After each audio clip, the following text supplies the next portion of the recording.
The purpose of, like I was saying about this lecture, is really to give you a huge amount of information. The information is going to focus on where you can access resources for strong communication with other parties. Okay, so other parties would include any sort of stakeholder in gifted education: parents, administrators, teachers, community members, school board members, anyone that you can think of that you may have a conversation with about gifted education. My goal is to provide you a significant number of resources that you can tap into to ensure that you have positive communication with these individuals. So what I'm going to do is I'm actually going to share my screen. So you are going to now see what I see on my computer screen. And then on the right-hand side, you'll actually still see me chatting with you. Not that like I'm going to be doing some song and dance or anything, but you will be able to see what I am doing here on the side. So the first website that you guys have here is the National Association for Gifted Children. This is the largest organization for gifted and talented education. Not only is it the largest in membership, it's also the largest in funds for lobbying. So they do a lot with policy and funding, but they also are the hosts of the largest nationwide conference and the national representative at the World Gifted Conference. So if there is a organization that you need to become familiar with, if there's an organization for you to join, I would encourage you to check into NAGC. The other thing about NAGC is they publish Gifted Child Quarterly. This publication is a peer-reviewed journal. It comes out quarterly. Gifted Child Quarterly, and it's got the most up-to-date research about gifted education. If you go to the conference, you automatically get a year-long subscription to it. This year's conference is in Phoenix, Arizona, and the emphasis is actually on gifted education's relationship with special education and English language learners. While you may not be able to just like hop on a plane and fly to Phoenix, you can actually go onto the NAGC website and get a lot of the PowerPoints, and even some of the sessions will be live streaming. So I'd really encourage you to look into that if you have a chance. But the reason we're here tonight is to look at their definitions of giftedness. So there's kind of two schools of thought on giftedness, right? There's one school of thought that says that if you're gifted, you're gifted, right? You don't have to continue to prove yourself over and over and over again. If you're gifted, you're gifted. And even though you don't necessarily always share those gifts or work on honing those gifts, you're still a gifted individual, okay? There's another school of thought that says, once you're gifted, you have to continue growing your gifts into talents. Otherwise, those gifts go by the wayside. So this side says motivation is not a factor. This side says motivation is an enormous factor, right? So as you look at the NAGC definition of giftedness, you'll notice that there are three primary definitions that they tap into. The first one is the federal definition, and because they do a significant amount of lobbying at the federal level, it's important to include that. The second two definitions are from education philosophers and theorists that are directly noting that motivation is a part of giftedness. Gagne and Renzulli both have motivation as a central part of being gifted. In other words, you actually have to do something with your gifts and talents in order to be gifted and talented, right? If you're just gifted and you don't ever do anything, it's not, I mean, you shouldn't be receiving services. I once heard Renzulli at a conference say, there should never be remedial services in gifted education, which does happen in some locations. So this is significant because this shift only happened a couple years ago. Previously, NAGC was on this side of the coin. They were on the side of once you're gifted, you'll always be gifted.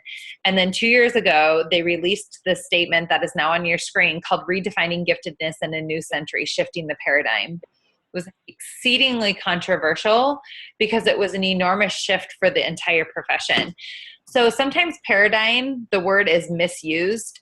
In this particular case, paradigm literally translates and is a synonym for model. So gifted education used to be a model of education without motivation. And now, according to NAGC, gifted education includes motivation. So this has been quite controversial for the last 2 years. And we'll get to why they made such an enormous shift. It's something called the Talent Act. And I will get to that in a little bit. The next organization I'm going to show you is the National Society for Gifted and Talented. NSGT is significantly smaller than NAGC, but it is more focused on practitioners, parents, and students. They have very little lobbying efforts. They're a fairly conservative organization. Really quick, especially for those of you that are on the phone and you cannot see what I'm doing, I will send out an email with all of these links as soon as this conversation is complete. So you don't need to be necessarily taking notes and trying to write down all these organizations. You will get a list of these websites when this meeting's over. I share NSGT with you, though, because we live in a fairly conservative state. And so there's a lot of more politically conservative individuals that prefer NSGT over NAGC. And then the third organization I'm going to show you is called the Council for Exceptional Children. For those of you that mentioned you have multiple endorsements in specialities, this organization is an umbrella organization. So their goal is to take all of the students that need exceptions in their programming and say, look, our civil rights say that all kids deserve a quality education. And that means for gifted kids that you get to learn all day, every day. Cassie, I just heard you say that your brother's bored constantly in school and that he, basically is learning on his own because he's not learning in school. That is not a quality education, right? So you'll notice the CEC, their definition is founded in civil rights, which means that they're going along the same pathway as special education.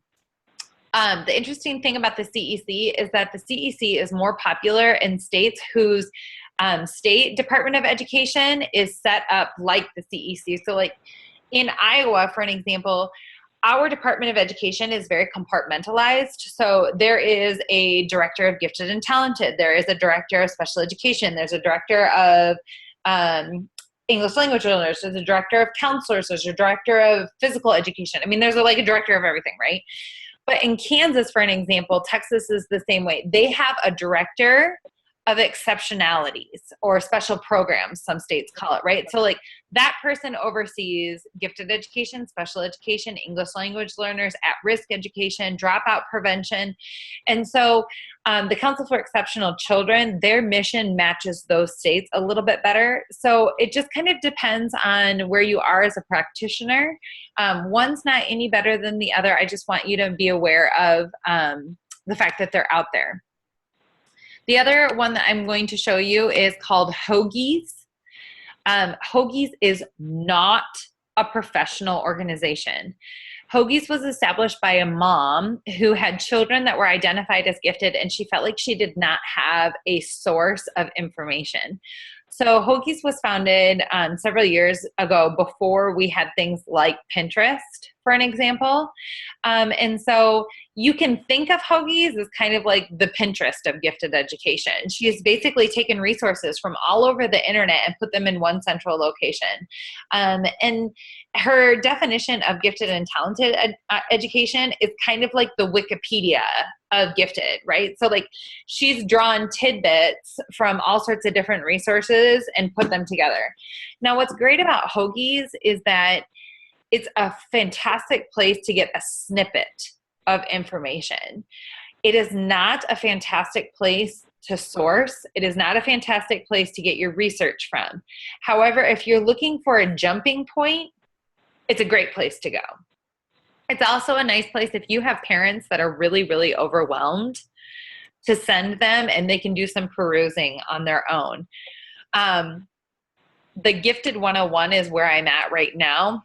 And it's literally like a paragraph on identification. If you're interested in this, here's 5 resources that you can take. Your child's testing. You don't know what a norm group is. Here is 3 different resources you can look at. So she's not necessarily giving you all of the information for it, but she's telling parents where else they can go next.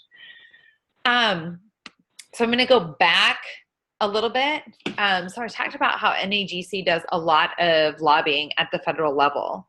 However, one thing that you need to know is that there is nothing in federal code about gifted education. Okay, now there's a definition and No Child Left Behind, but there is no federal mandate to serve or fund gifted education. All gifted education happens at the state level. Okay, so the next slide that you're seeing, or the next slide that you're seeing in front of you, is all of the state definitions of giftedness. You'll notice as I scroll through this very quickly, some of them are quite detailed. Some of them are very short and broad. And there are states that do not even have a gifted education identification or definition. The reason behind that, for an example, Massachusetts they do not have gifted education, period. The state does not recognize gifted education. So your follow-up in this chat is for you to have looked up your state's definition and then provided some feedback on that. So I'm going to take you to another organization called the Davidson Institute. The Davidson Institute was set up by Bob and Jan Davidson, who had gifted children themselves and very, very much so believed that gifted children were our best bet for economic and defense movement forward. But you'll notice on this map that many of the states that do not have a definition of gifted also fall in this red category, meaning gifted programming is not state mandated, nor is it state funded. In other words, it just doesn't exist in their state code. So if it doesn't exist in the federal code and it doesn't exist in the state code, schools don't address it at all. Unless you're going to some sort of like special charter school. Iowa and 3 other states, Oklahoma, Mississippi, and Georgia, are the only 4 states in the nation to both fully fund and mandate gifted education. So you'll notice there's quite a few states that are in this purplish blue. Those states mandate gifted education, but they don't fully fund them. So you can only imagine the quality of those programs when people are saying, here, you have to do this. This has to be done in your school district, but we're not going to give you any money to do it. Or we're going to give you very limited funds. And so I think it was Jill that I heard say that you took on a new position as coordinator. That was it's Jennifer. And what happened, I'm from the state of Ohio. Yep, and you have a mandate, but only partially fund gifted education. Is that correct? Yeah. Yes, and it's on our grade card, and it's under also value added. So our school system, our elementary school is a National Blue Ribbon School, and our middle school and high school are excellent with distinction, but we had a D, as in dog, in gifted because we had no program. They took away the county program 3 years ago. So our school board really was upset and said, hold on. So then that's when they pulled me from the classroom, and they've created this position.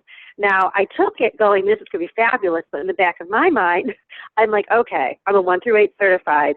They can put me back in because they wanted me to go into administration, and I said, no, I want to stay in as a teacher and do this because just what you're saying, in our state, I can go to the next local school system, and there's no program.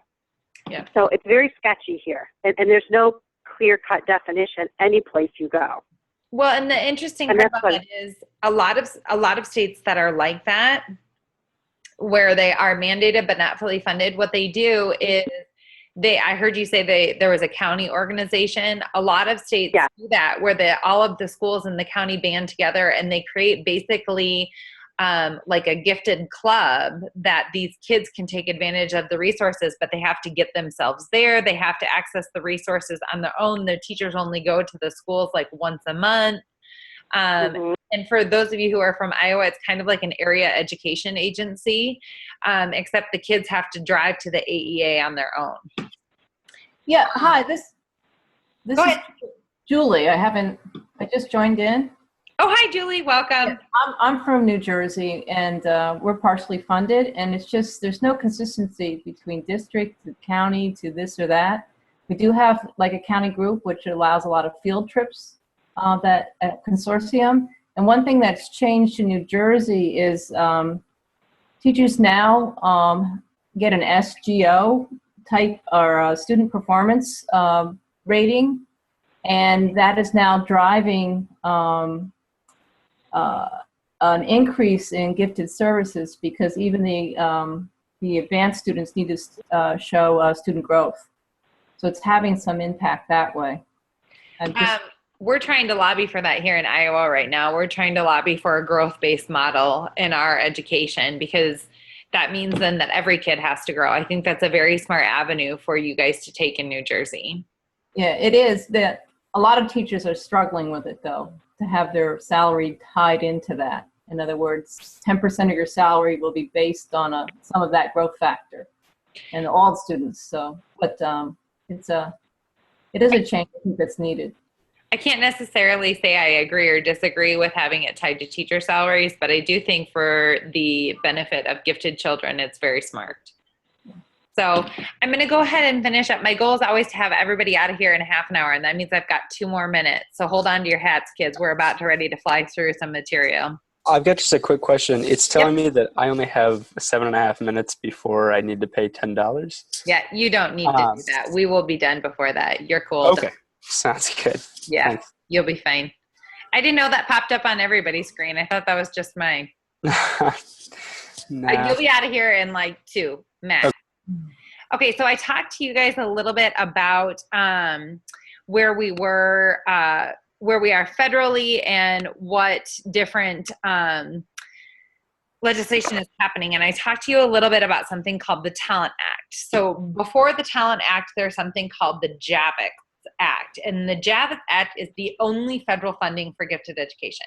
So if you can view the entire Department of Education's budget as $100, gifted education receives 1/10 of 1 cent of that $100 at the federal level. And that 1/10 of 1 cent goes to the JAVICS Act. And the JAVICS Act funds something called the National Center for Research on Gifted Education. This is housed at UConn. And what's significant about that is that it actually pays our researchers that are moving the field forward. And so that money is important to continue moving us forward and to make sure that we are most up to date in our careers and fields. But we realize that our swan song is not as sad as others in education. And so one of the things that we have moved towards is the idea of being a group of discrepancy. So Julie, you brought up a great point. It's a wonderful transition to go into the Talent Act because gifted students, our highest performing students, are not growing. We know that. That happens nationwide. That's not just Iowa. That's not just New Jersey. That is happening nationwide. In fact, once students get to be between about 5th and 8th grade, depending on how gifted they are, they really stagnate until they graduate college or graduate high school, which is really bananas when you think about it. But the Talent Act capitalizes on research from UConn by a man named Jonathan Plucker. And he says, look, when we look at gifted education and minority groups, females, minorities as in racial minorities, as well as low SES, there's lots of different things, English language learners, twice exceptional learners. We know that if this is the general population and this is special education, right, we know that they don't grow like this, right? The gap becomes wider and wider. It's even worse in gifted education. So if this is how students that are gifted grow, and if the gap starts like this with all of those other groups I was talking about, minority groups, girls, especially low SES, they actually go down. So by the time they get into high school, the gap is almost doubled what it was or quadruple. It grows exponentially. And so the Talent Act actually capitalizes on that research and says, look, this is crazy. Like we are failing these children. We're not just failing our brightest white wealthy kids, we're failing like really bad on these other kids. And so the Talent Act, the goal is to get some funding to have all of those students grow, not just this group of kids, but all of those students grow. So again, going back to the idea that is in the change in definition from NAGC, you have to do something with your talents to continue to grow. It can't just be the teacher and the school system's responsibility. You have to have some motivation to move yourself forward as well. And so one of the things about the Talent Act is that it is bipartisanly supported, which I don't know how many of you guys watch the news, any news. I don't care if you watch CNN, Fox News, your local news. You will know that getting bipartisan support for anything is about impossible in this country right now. So the fact that this is bipartisanly supported, and blow your mind, they want to put money in education, is really promising for us. The other thing for Iowa is that it is sponsored in the House and in the Senate by Iowa representatives. So it's a really big deal for us. So I know that was like a huge crash course. By the way, the Talent Act has not passed yet. I would encourage you to read it and look into it. But if you are interested in emailing or contacting your legislator, or your representative rather, there is this little box right here that says update, and then you can contact someone if you're interested in doing so.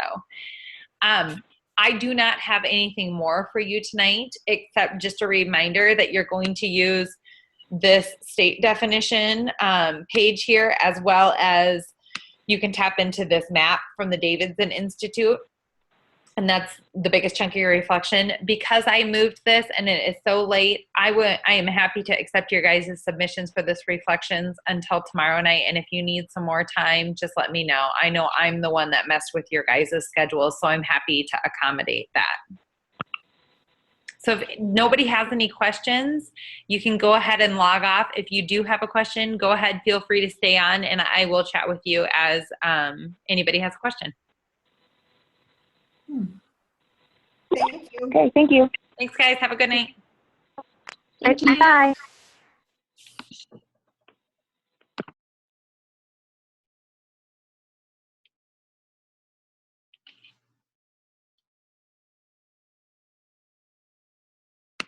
How do you log off? You're okay. I'll end right now and it'll lock you out. Okay, thank you. Yeah, have a good night.